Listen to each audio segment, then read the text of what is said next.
हम करें बात दलीलों से तो रद्द होती है, उनके होठों की खामोशी भी सनद होती है। कुछ न कहने से भी छिन जाता है एजाज़े सुखन, जुल्म सहने से भी जालिम की मदद होती है। सभापति महोदय, मैं राष्ट्रपति के अभिभाषण पे अपने बात रखने के लिए खड़ा हुआ हूं। उस दिन देश की संसद के गलियारों में सरकार की तारीफ करती हुई महामहिम की आवाज गूंज रही थी, तो उधर मेरे कानों में हसदेव के जंगलों में आदिवासियों को जिंदगी देने वाले पेड़ों पर चलती हुई कुल्हाड़ी की आवाज गूंज रही थी।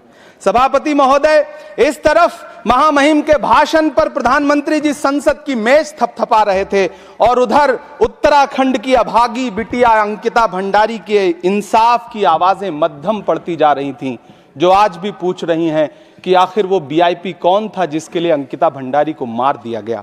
सभापति महोदय, इधर महामहिम सामाजिक न्याय की बात कर रही थीं और उधर उत्तराखंड के कोटद्वार में नफरती लोगों के खिलाफ एक बुजुर्ग को बचाने के लिए खड़ा हुआ दीपक, जो मोहब्बतों की रोशनी लेके खड़ा हुआ था, उसके खिलाफ कोटद्वार की पुलिस गंभीर धाराओं में एफआईआर दर्ज कर रही थी। और वो भी उस दिन हो रहा था जब उत्तराखंड के मुख्यमंत्री कोटद्वार में मौजूद थे।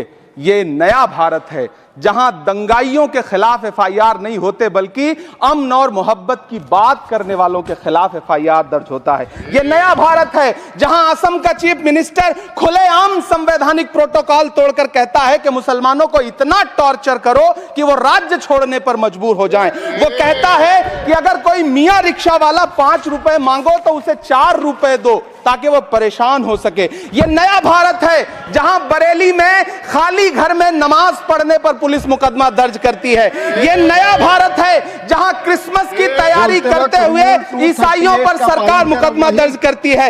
यह नया भारत है जहां जम्मू कश्मीर में नीट का एग्जाम क्वालिफाई करने वाले 50 बच्चों में अगर 42 मुसलमान होते हैं तो फिर मेडिकल कॉलेज की मान्यता ही रद्द होती है और जश्न मनाया जाता है। महामहिम, राष्ट्रपति का भाषण में सुन रहा था। सर, यह नया भारत है जहां मध्य प्रदेश के बैतूल में बच्चों के स्कूल बनवा रहे मोहम्मद नईम का घर स्कूल इसलिए तुड़वा दिया जाता है क्योंकि वो स्कूल बनवा रहे थे। ये नया भारत है जहां कोर्ट का स्टे होने के बावजूद बनारस की दाल मंडी में सैकड़ों दुकानें तोड़ी जा रही हैं क्योंकि रास्ता चौड़ा करना है। सभापति महोदय, मैं आपसे कहना चाहता हूं कि जो पीढ़ी अपने बुजुर्गों को गाली देती है उसके साथ प्रकृति इंसाफ करती है। आप इंदिरा जी और नेहरू को गाली देते हैं, नेहरू को छोटा नहीं कर पाएंगे। नेहरू का साथ आइंस्टीन, नेहरू का नाम आइंस्टीन के साथ लिया जाता था और आपका नाम एप्स्टीन के साथ लिया जाता है। आपको ये बात समझनी पड़ेगी। सभापति महोदय, मुझे 1 मिनट बोलने दे, मुझे कंक्लूड करने दे। Doctor Sumer Singh Solanki, doctor Sumer Singh Solanki, doctor Sumer Singh Solanki, आपकी बात रिकॉर्ड पे जाएगी। डॉक्टर सुमेर सिंह सोलंकी, जो आपका समय था मैंने बोलने दिया। धन्यवाद।